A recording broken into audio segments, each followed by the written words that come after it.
Okay, so on a more softer note or serious side, my main topic that I wanted to get into is talking about this 15-year-old girl by the name of Jasmine Moore. And this happened in 2009. Yeah, 2009. Happened in 2009. So we're just going to go to the morning of 2000, August 9th, 2009. So on August 9th, 2009, Jasmine Moore's mother came home to a horrific scene. Basically, when she opened the door, there was smoke that rushed out of the door. Then there was remnants of a fire in the hallway. And then when she panned a little past that fire, she noticed that her baby girl was laying there. When Miss Moore's reaction kind of actually resided in me, and I'm not even a mother, I could only imagine.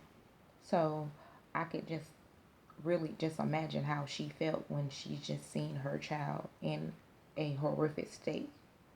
So later on that morning, or right after, Mrs. Moore, Jasmine Moore's mother, calls the police. And after the police comes, okay, bear with me. I am reading from a whole transcript, trying to make sure I do this right. But after the police come, they do their initial investigation. And in the initial investigation, Jasmine's mother, she mentions that she she has a she has a loose or a somewhat relationship with the neighbor. So that focuses the investigators towards the neighbor on that same day. And then she also mentions to the same investigators that her, I guess, boyfriend at that time and her daughter were not seeing eye to eye. So that also points the investigators towards the father. Oh, well, not the father, I'm so sorry. The boyfriend. So after that, she basically goes and let the police do their thing. They go and knock on the neighbor's door. After they knock on the neighbor's door, they ask him, standard questions. Where were he at the time of the death and everything like that. He said he was out having him a good old time. He was at a club. So after they initially asked him the questions, they then see that he has some type of scratches on his neck.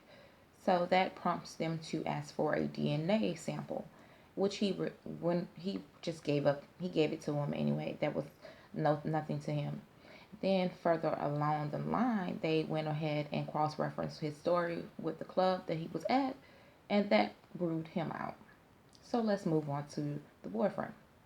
The boyfriend, in the initial investigation, when he did get interviewed, he made some strange comment, and that was the only thing that stood out in his whole interview, made investigators and myself look at him a little crazy. He basically said that she always would argue with him, and that was nothing uncommon for them to argue back and forth. But he also said that he never had any sexual relation with her. And that kind of stood out with the investigators because they were like, okay, well, we didn't ask you about anything doing to have to do with her sexual preference. And we weren't looking at you in that way.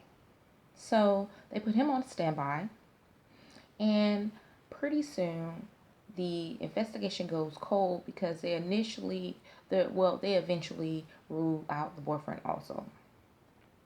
So that makes them go back to the phone records and and statements and stuff from school, the kids at school, because she was 15.